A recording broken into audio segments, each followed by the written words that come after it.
Hey, hi guys, welcome to another series of coffee roasting on Carococo. So today we will be discussing a lot about coffee roasting process, what exactly roasting means, how in Cafe Sukoon we serve a unique cup of coffee. There are a lot of things I really wanted to discuss with you guys. So basically, coffee is just a fruit. So just like another fruit, like mangoes, pomegranate, every fruit has seeds. So same as with coffee, coffee is a small little red color cherry out of which when we remove the pulp, the mucilage of the fruit, we get something which is like a green coffee bean. So this is just a seed which is present in the coffee fruit.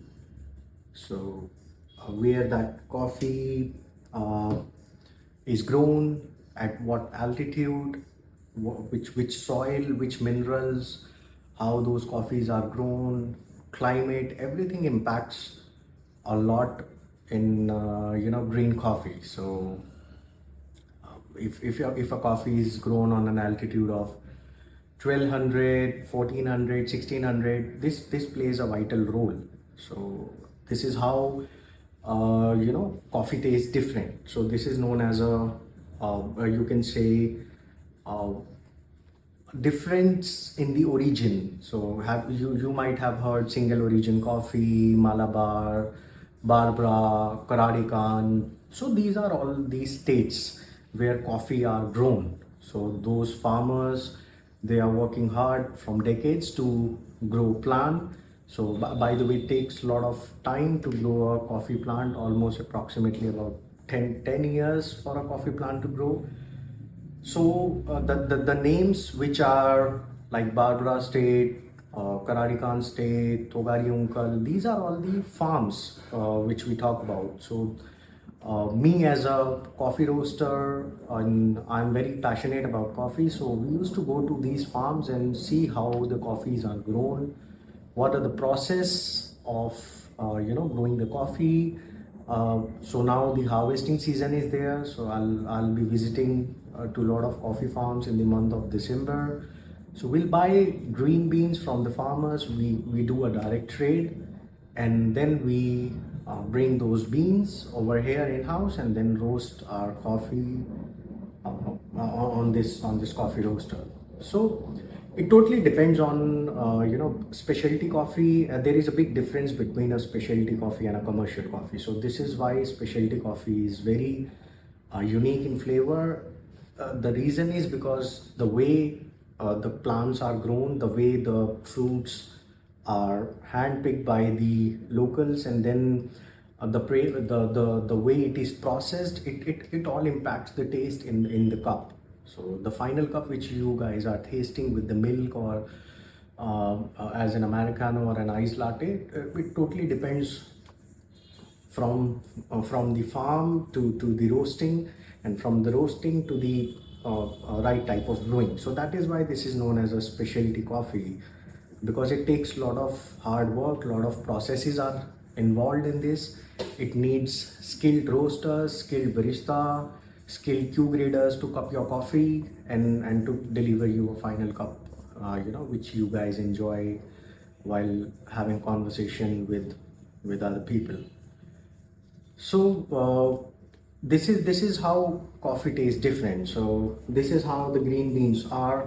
Once we buy the green beans from the farmers, then we sort these green beans. So we try to hand sort these green beans, remove any defect, any of the defect present in the green beans. So just like this bean has some sort of defect which is on the front, it has some black spots, if you can see it. So these are the defects which we remove, which we sorted, and then we do roasting. So basically roasting is, for me, it is very simple. It's just turning your green beans to brown, and how much brown you want to turn those beans makes your medium, light, dark roast. So this is what it is. So roasting is turning your green beans to brown, and how long you want to keep your roasting makes your profile. So medium roast, medium dark, dark roast. So these are all depending on how much time these green beans are inside this roaster. This basically is a drum roaster. It's a electric Mill City coffee roaster. I bought it from Germany. So this is a Mill City coffee roaster. It has a drum. So inside there is a heating element which heats the drum, which gives a which heats the metal. So in roasting there are simple three processes which is involved. How heat is being transferred from this machine to the beans, and from beans to beans, how the heat is transferred is known as how you are doing a roasting. So there is majorly two way where heat is transferred, which is one is known as a conductive heat transferred, and another is convection, which we have learned in basic chemistry in our 10th class, or maybe 11th or 9th. Nowadays they are teaching in 7th. So the amount of heat transferred in the beans, what this machine does, it transfer heat to the beans, and then beans turn from green to yellow, then yellow to brown. So there are different phases. We'll talk about which phase, what is a green phase, what is drying phase, Maillard phase, development phase. So we'll discuss this different phases. So about this roaster, this is electric roaster. This has a bean hopper. From here I put the beans, and then I turn this on, and it goes to this chamber. It has a drum which keeps on rotating. I can manage the speed of the drum depending on the rate of rise, depending on a lot of factors. I can control the speed of this drum. Heating element is inside, and there is a small fan at the back of this drum, which helps to move the air from the environment inside the drum for convection heat transfer. So basically conduction is when something is touching to the metal is conduction heat, and when air is flowing through those coffee beans is known as a convection heat transfer. So these are two ways. Another one is infrared, which is known as infrared penetrates the bean. So from one bean to bean, when heat is transferred, is known as a way of how it works as an infrared. So these are just only three ways how the heat is transferred to the to these coffee beans. As a roaster, I always keep in mind what should be the charge temperature of my machine, how long I have to warm the machine, which is very important, and it depends on season. When I'm doing roasting in summer season, the parameters change. When I'm doing roasting in the winter season, the parameters change because of the environment, because of the temperature of the beans, the moisture present in the beans, the density of the beans, the process these beans are. So there are basic process like wash, natural process. There are honey sun dried, black, red, yellow honey process. We'll discuss these processing later on. So it all depends on the coffee beans which I am buying from the farmers, and how to roast those coffee beans. So this is all science. There is no tukabaji in this. This is all science. So totally depends on the density, the moisture of my beans, the quality of my beans, the size of my beans, and then according to that I'll charge my machine. So that is known as charging your machine at a certain temperature.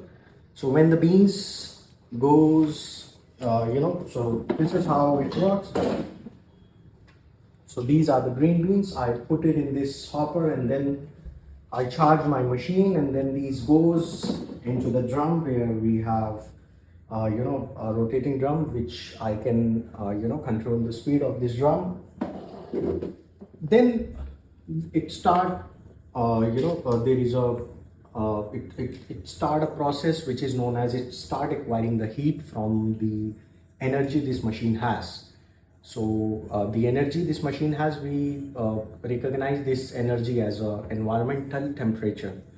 So there are two types of temperature, which is known as a bean temperature and an environmental temperature. So everything is done through software on my system. I connect this machine to the software and then I control those temperatures by adjusting the heating element, by adjusting the drum speed, by adjusting the airflow. So I do a lot of stuff on this software which I am using, which is known as Artisan. Once these green beans are inside the drum, which has a which suppose I am heating up the drum at around 200 degrees Celsius or maybe 220 degrees Celsius, it tries to heat up to that temperature. So it starts acquiring the heat, and this phase when we are starting it is known as a drying phase, where the green beans starts acquiring the heat, and slowly they starts changing the color. And why the color changes? Because the water inside these beans starts getting evaporate, and that is known as a drying phase.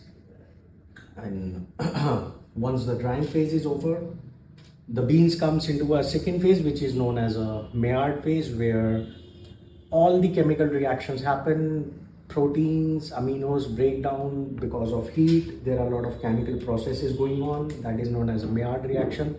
Just like in every cooking, when we cook anything on a gas or a burner or anywhere, it starts becoming yellow, and then from yellow to dark yellow, then brown. So this is known as a browning phase, or you can say there is a reaction which is known as a Maillard reaction, which break down all the carbohydrates, sugars, lipids present in the coffee.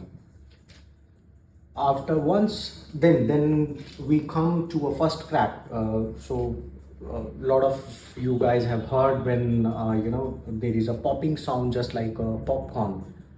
So the reason why, because the amount of pressure in the beans, the amount of water, so just like the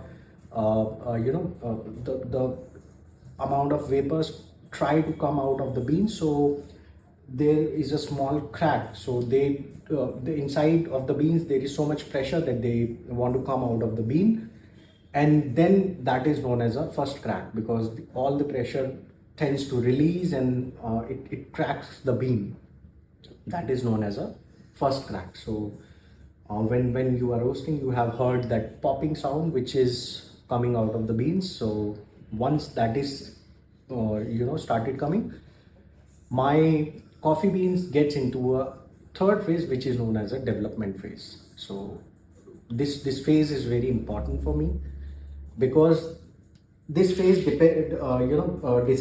help me decide how long I have to put my beans into the development stage. So if I'm doing espresso blend, I try to put my beans for around 2.5 or 3 minutes to get that desired flavors, that body in an espresso.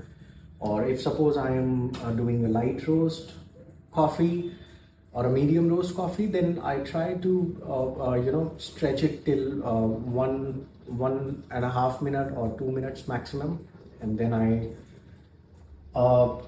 open this door, and then coffee beans come out of this drum and tends to collect here, where there is a fan inside. It helps in cooling the hot green beans, and that is known as our cooling stage. So this is how basic coffee roasting process works. Every roasting machine has a different way of doing roasting, but the concepts remains the same. So conduction, convection, and radiation, these things remains the same. How heat is transferred to the coffee beans. And being a roaster, it is very important for us to understand the anatomy of a coffee bean, how those coffee beans are, what varietal we are roasting, what is the moisture density, and a lot of parameters which we have to take in mind before roasting the coffee. it makes a lot of difference. It changes the taste of entire cup when you are doing a good roast.